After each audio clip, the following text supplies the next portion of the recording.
నమస్తే. Welcome to BRK health. నేను మీ మౌనిక. వంటింటి వైద్యం అనగానే మనకు గుర్తుకొచ్చేది మధుసూదన్ శర్మ గారు. ఇప్పుడు మధుసూదన్ శర్మ గారు మనతో ఉన్నారు. నమస్తే సార్. నమస్తే.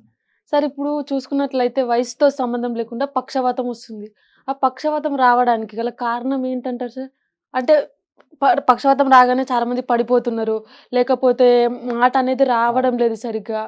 చేతులు వంకర్లు పోవడం గాని అట్లాంటివి జరుగుతున్నాయి. దానికి గల కారణాలు ఏమై ఉంటాయంటారు? దీనికొక మా ప్రేక్షకుల కోసం ఒక చిన్న చిట్కా చెప్పండి సార్. సమస్య అంతా మెదడులో ఉందమ్మా.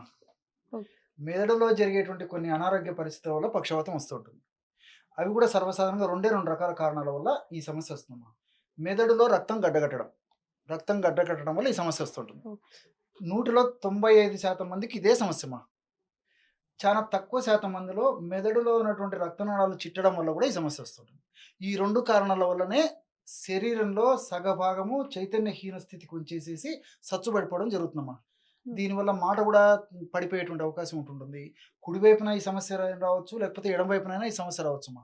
దీని పేరే పక్షవాతం లేదా పక్షాఘాతం. పక్షం అంటే half of the body. Okay. ఆఘాతం అంటే డ్యామేజ్ కావడం.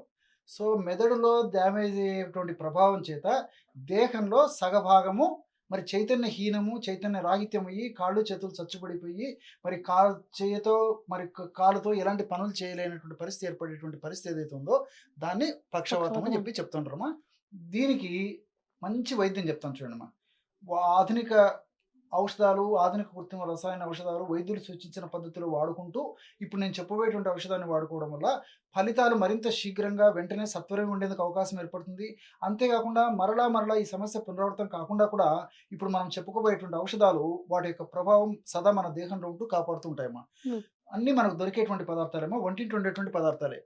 హ్మ్. మొట్టమొదటిది ఆవాలమ్మ. పిట్ట కొంచెం కూతఘనం అని చెప్పేసి మీరు వినుంటారమ్మా. అవును సార్. సో, చూసేదానికి చిన్నగున్నా పక్షవాతం తగ్గించడంలో చాలా అద్భుతంగా పనిచేస్తాయమ్మా. Okay sir. ఇందులో ఉన్నటువంటి ఈ సినిగ్రిన్, మైరిసిన్ అనేటువంటి రసాయన పదార్థాలు పక్షవాతం తగ్గించేందుకు చాలా చక్కగా పనిచేస్తాయమ్మా. ఆవాలను చాలా కొద్దిగా జస్ట్ అట్లా వేడి చేసేసి పొడి చేసేయాలి. అమ్మా, ఆవల పొడి. ఆవాల పొడి.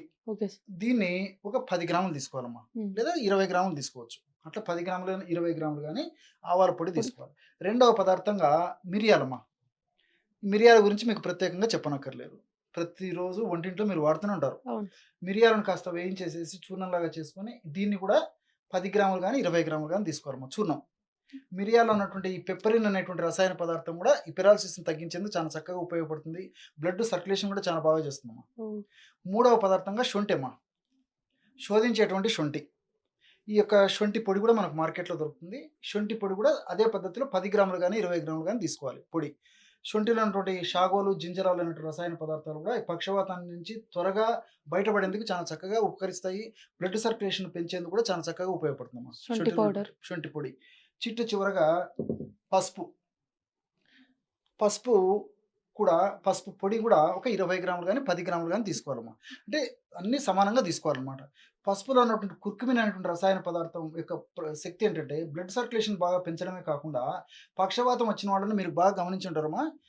జ్ఞాపక శక్తి తగ్గిపోతుంటుంది. హ్మ్. ఏకాగ్రత తగ్గిపోతుంది. కాన్సంట్రేషన్ ఉండదు. ఒకసారి ఉన్నటువంటి మనస్తత్వం ఒకసారి ఉండదు. ఇలాంటి అనేక రకాల లక్షణాలు వస్తుంటాయమ్మా.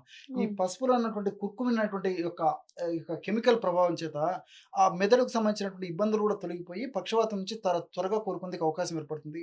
అంతేకాకుండా రక్తాన్ని పలచబరిచేందుకు కూడా ఈ పసుపు అదేవిధంగా నేను చెప్పినట్లు ఈ శొంఠి ఇవన్నీ కూడా ఉపయోగపడతాయమ్మా. సో, రక్తం పల్చగా ఉంటే బ్లడ్ సర్క్యులేషన్ బాగా జరుగుతుంటుంది. ఎప్పుడైతే బ్లడ్ సర్క్యులేషన్ బాగా జరుగుతుందో ఈ సమస్య నుంచి బయటపడేందుకు అవకాశం ఏర్పడుతుంది.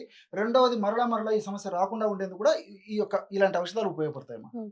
Thank you sir. ఓకే. చూసారు గదా! పక్షవాతానికి సార్ మనకు చక్కటి రెమెడీ జెప్పారు.